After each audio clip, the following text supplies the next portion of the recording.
Nilagay ng lalaki ang kanyang kamay sa kanyang tiyan. Ngunit ang inilabas niya ay isang bungkos ng tumatalon na surot, para matakpan ng nabubulok na amoy sa katawan. Mabilis niyang binalot ng plastic wrap ang katawan. Pagkatapos ay ilapat ang isang makapal na layer ng pundasyon sa iyong mukha, para matakpan ng sugat. Pagkatapos ay ilagay sa maraming mga layer ng makapal na coats.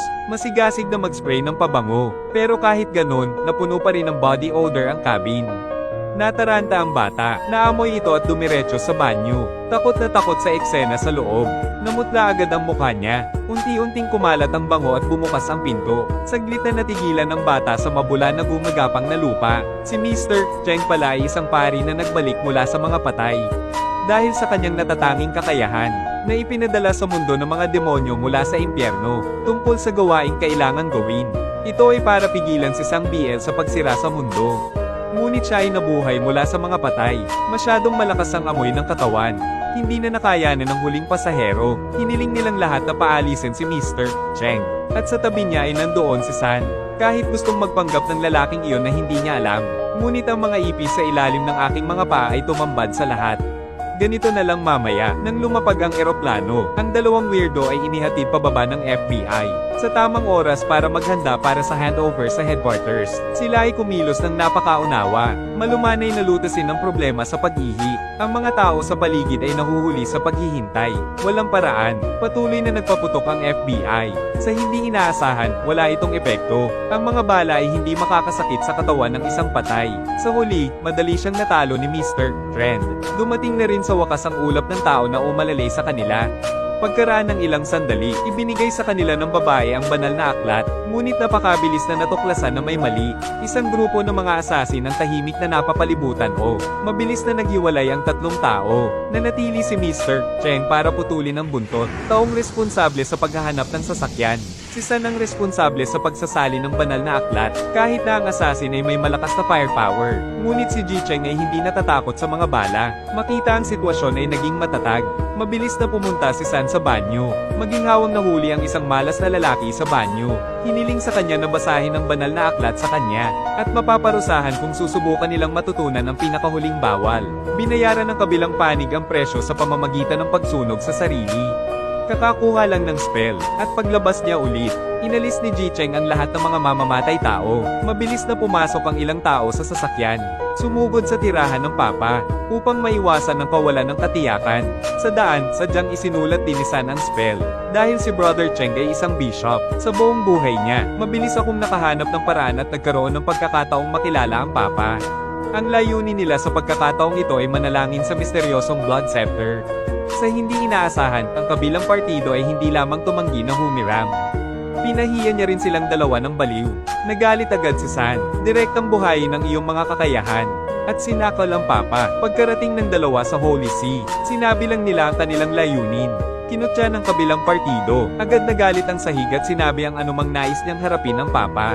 Nakataas pa rin ang page sa scepter at nagbanta, para lamang mailigtas ang buhay ng kalaban. Matapos makuha ang setro, maraming tao ang mabilis na sumakay sa kotse at umalis, at mabilis na nakarating sa desyerto ng Peru. Ito ang pugad ng Shambel upang takpan ng mga mata ng iba.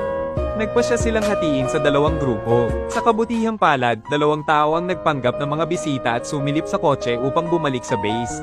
Nagnakaw na naman ng motor si Mr. Cheng, direkta sa lugar ng pagsamba. Pagkarating ng convoy sa base, si Mayat ang iba ay agad na nagsuot ng protective clothing.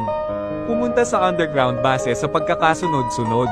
Pagpasok ko pa lang, may nadiskubre akong UFO. Plano pala ni Shambel, ay bago dumating ang katapusan ng mundo, magbukas ng space-time rift sa isang parallel na mundo. Mga kalahok sa programa, lahat sila ay mga top-notch na tao. Maaaring protektahan ng mga silver coin ang mga tao sa buong panahon.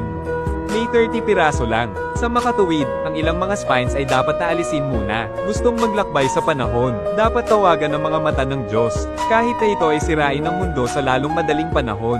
Walang pakialam si Shambel. Swerte at parehong gustong itigil ito. Ngunit ang kapangyarihan ay talagang napakahina. Maaari lamang manood ng isang grupo ng mga tao na sumakay sa isang spaceship. Kasabay nito, sa wakas ay nakarating na rin siya sa kanyang destinasyon. Nakita na lang niya ang sunod-sunod na kilos niya. Tinapos ko kagad ang pag-iipon ng mga tauhan. Tapos i-play ang recording ni San. Pagkatapos ng mabilis na pagbigkas ng spell, aktibo agad ang mga tauhan. Nang malapit nang mag-alis ang flying saucer, agad namang ikan-away ni San ang kanyang kamay. Matapos ilabas ang lahat ng mga gwardya, matagumpay na nakalusot ang dalawa sa restricted area. Ngunit sa tabi ng lugar ng pagsamba ayon sa misteryosong pinagmumulan ng enerhiya, ang Holijing bato ay bumalik sa kanyang posisyon. Agad na umikot ang natutulog na flying saucer. Sa wakas ay diretso itong lumipad palabas sa puwang ng bomba. Tingnan mo na malapit na itong lumipas. Mabilis na pinapikit ni Shamble ang lahat. May hawak na silver coin sa kamay. Dahil sisirain ng mata ng Diyos ang lahat, pagkatapos ay binigkas ng subordinate ang incantation. Biglang nagkaroon ng bagyo sa langit. Maya-maya ay biglang lumitaw ang mata ng Panginoon. Mabilis na itinaas ni Mr. Cheng ang setro. Subukan ng iyong makakaya upang simulan ng pag-atake. Dahil sa komprontasyon ng dalawang panig, ang lumilipad na platito ay nagsimulang tumalon pataas at pababa. May mga malas na nawalan ng malay at namatay. Kabilang sa kanila ay mayroong 2 tao. Bagamat sinubukan ni Ji Cheng ang kanyang makakaya, ngunit sa huli ay hindi ito mapaglabanan. Mata ng Diyos, nahimatay agad. Nagsimula ring maglakbay ang mga lumilipad na platito sa kalawakan. Pansamantala ring naglaho ang mata ng Panginoon. Sa huli, nabigo ang plano. Buti na lang at hindi sumuko ang demonyo kay Mr. Cheng. Sinabihan ng lalaki na ibalik na lang ang 30 silver coins. Kung gayon ang mundong ito ay may iligtas pa. Kasama ang kanyang suporta, ang lalaki ay tiyak na sinira ang setro. Samantalahin ng kapangyarihan sa loob. Pumunta ng isang hakbang sa unahan sa paralel na mundo. Nang magising siya, nakaramdam siya ng kapayapaan sa lahat ng dako. Katulad ng aking bayan, at lahat ng dating kaibigan na kilala niya ay nandoon din. Medyo iba lang ito sa nasa memorya, at sa pagkakataong yun ay biglang nag-ingay ang lahat. Dumating na rin pala ang flying saucer. Malinaw na naiintindihan ni Mr. Cheng sa kanyang puso. Magsisimula muli ang labanan para sa mga pilak na barya. Sundan para manood ng mas magagandang pelikula.